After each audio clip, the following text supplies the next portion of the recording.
Our shoulder and pelvic girdles work reciprocally when walking. The opposite shoulder to hip comes forward when you take a step forward.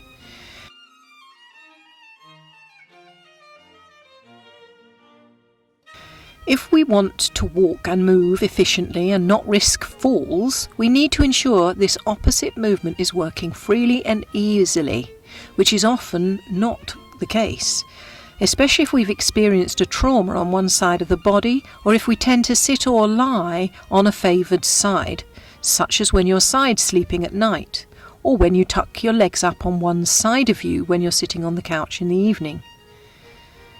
Sit toward the front of your chair with the ankles and knees together.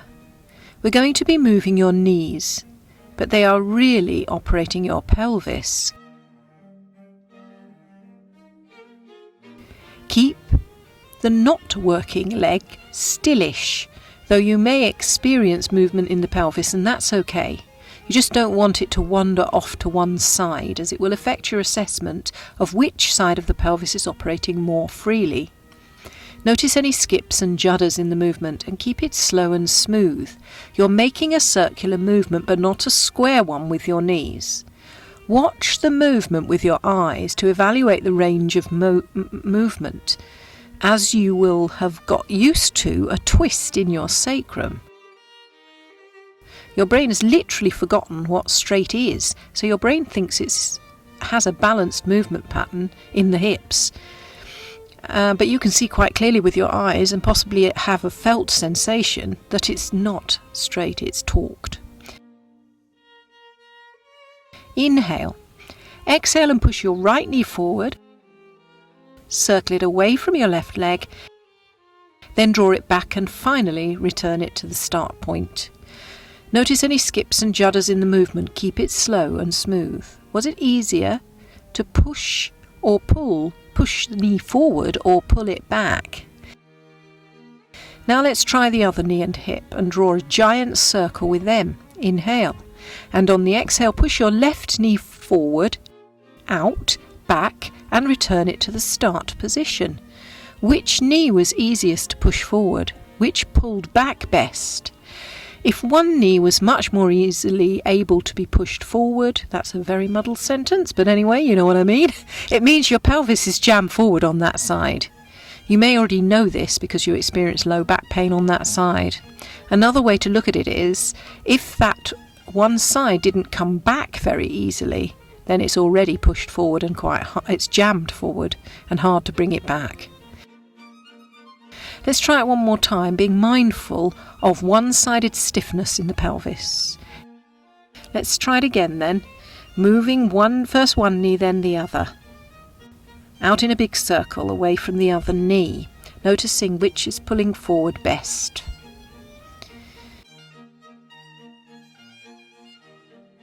It's easier than you think to knock the pelvis out of alignment. Often just landing awkwardly, say while stepping off a curb, will push one side of it or tilt it upward. Any trauma or injury will compromise your gait. Perhaps being incorrectly aligned in a yoga class is a culprit, or you carry a bag over one shoulder, or always hold a pulling dog on one side of you, or pick up a toddler on one side. This is also where being overly flexible doesn't help you, because it gives you loosened joints, which you may move your sacrum out of whack. Now let's improve your gait, which comes from the middle of the body, using the reciprocity of hips and shoulders. Don't forget, if you've got freedom in the trunk to twizzle the top and bottom half of your body in opposition, you've also got freedom for all of your movements in life. You're far less likely of causing yourself trauma in the future, as this normally comes about because we are moving awkwardly, stiffly, or favouring one side or part of the body over another. Sit nice and tall on your sitting bones, checking that you're sitting evenly one side to the other. Inhale. Exhale, and slowly and smoothly and gently push your right knee forward and gently pull your left knee back. Inhale, exhale, and glide them in the opposite direction. Basically, we're walking, but we're sat down. Try this 5 more times. Notice which way your body's turning. Which way do your shoulders naturally move as you do this? Not trying to make them do something different from what is natural.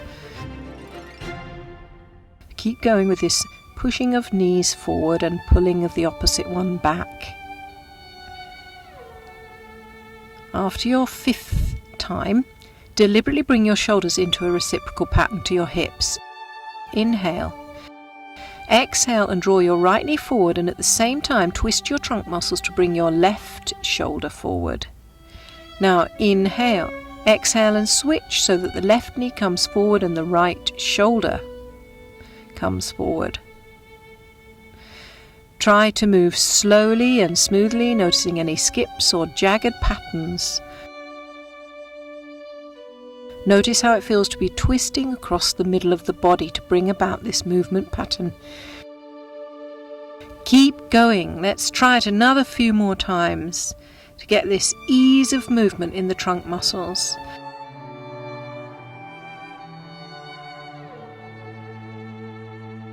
The ability comes from your spinal rotation, mostly at the T12 kind of level. If you're a woman, bra strap level. Just notice what's going on there now. Great job. That's fantastic.